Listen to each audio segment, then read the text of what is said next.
That's what brought you to Seattle this week? We performed Monday night at the Showbox down by Safeco, and I got a chance to throw out the first pitch at the Mariners game beforehand, and it was a great time. I kind of grew up and really got enamored with rock by listening to kind of the grunge movement coming out of Seattle with like Soundgarden and Alice in Chains and Pearl Jam and stuff like that. And so to finally get out, this way and to be able to play a show was a pretty cool thrill.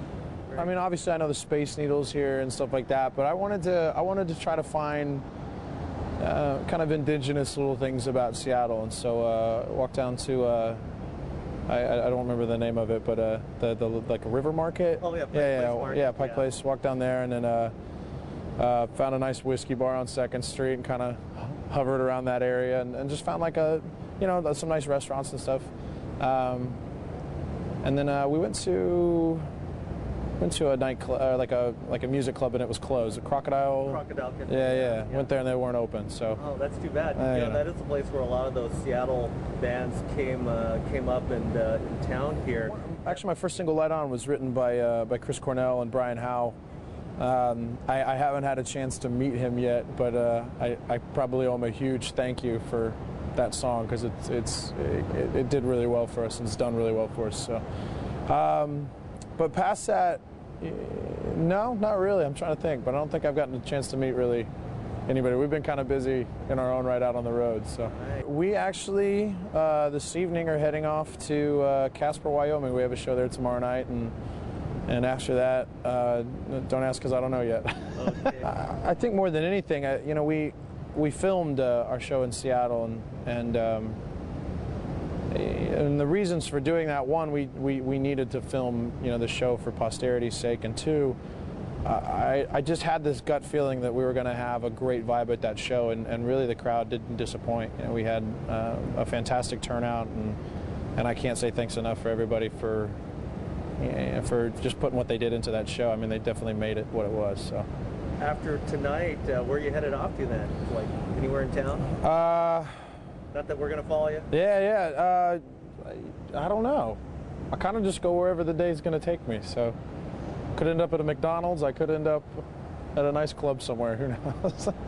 That's great. Cool. Okay. Enough said. Thank you all for being here. Thanks to Pack Island Grill for all the great food. Wasn't that great? Thanks to Car Choice for putting this on. I'm thanking Star 101.5, and most importantly, thank you, David Cook, for coming to Seattle. David Cook, everyone.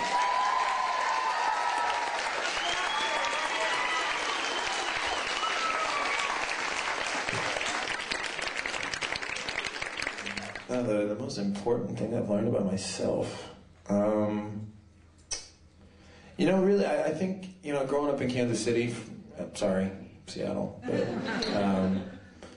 growing up in the Kansas City area, I spent pretty much my entire, adolescent life trying to get out of Kansas City, and, finally, Neil here and my other guitar player, Andy, they were in a band called MWK down in Tulsa. They were like, you should come move down here and be in the band. And I was like, yeah.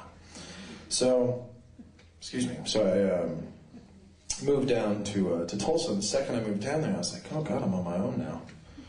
I have to pay rent and bills, crap, and literally, I've been spending the rest of my life trying to get back home, and. So yeah, I think the most important thing I've learned is that there's something good about being in a familiar place for a minute. I grew up loving to travel and being in different places all the time, and now it's like I'm in a different place every day, which is great. But I would also like to maybe wake up in the same bed for 2 days in a row, just once, just to see how that feels. We were in Washington D.C. and we had a night off, and so we were like, okay, let's go out. Let's go to we're all of age. So let's go to a bar. And so we go to this, it was loosely called a bar. It was more like a nightclub where they were playing this for 5 hours. Nothing will give you a migraine quicker than that.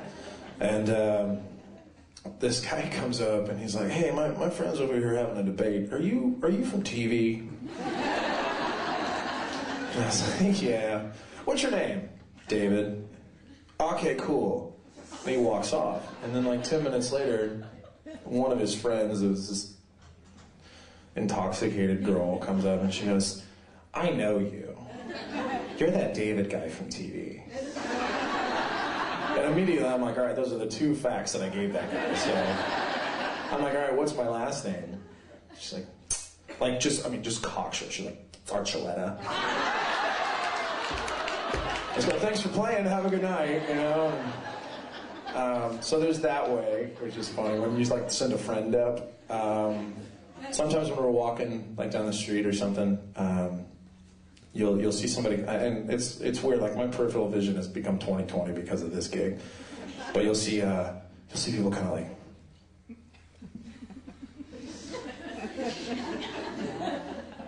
And then like they'll walk by and they'll be like, you'll hear that, and that's like a dead giveaway. It's like we need to walk a little faster like right now. Neil, say something. Say something, Neil. Say something. What do you want to talk about? That's good. That's enough. That's good. David Cook.